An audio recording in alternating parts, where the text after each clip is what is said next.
আসসালামু আলাইকুম, আমি চম্পা। আজকে দেখাবো গাঁদাল পাতা দিয়ে বড়া। গাঁদাল পাতা দিয়ে এমন মুচমুচে বড়া কখনো খেয়েছেন? একবার বানিয়ে দেখুন, স্বাদে মন ভরে যাবে, বারবার বানাতে ইচ্ছা করবে। চলুন শুরু করা যাক আজকের রেসিপি। আমি নিয়ে নিয়েছি 1 কাপের মতন মুসুর ডাল।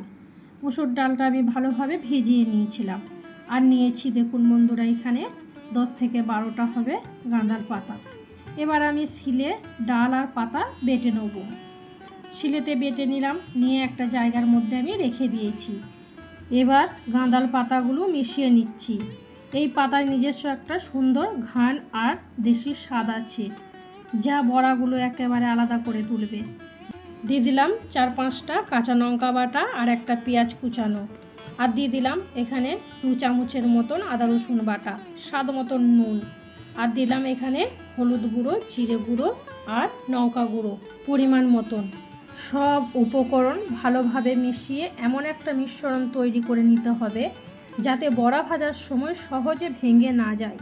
ভালোভাবে আমি ফেটিয়ে নিলাম। এবার আমি চাপিয়ে দিলাম গ্যাসে কড়াইয়ের মধ্যে দিয়ে দিলাম পরিমাণ মতন সর্ষে তেল। তেলটা যখন গরম হয়ে গেল, বড়াগুলো আমি একে একে দিয়ে দিচ্ছি। মাঝারি আছে ধীরে ধীরে ভাজবো, তাহলে বাইরে হবে সুন্দর মুচমুচে আর ভিতরে থাকবে নরম। বড়া উল্টানোর সময় ভালোভাবে দেখে নিতে হবে বড়াগুলোর রং কত সুন্দর হয়ে এসেছে। এবার উল্টিয়ে দিচ্ছি, 2 পাশ সমানভাবে মুচমুচে করে ভেজে নিচ্ছি। গন্ধেই বোঝা যাচ্ছে গাঁদাল পাতার বড়া কতটা মজাদার হয়েছে।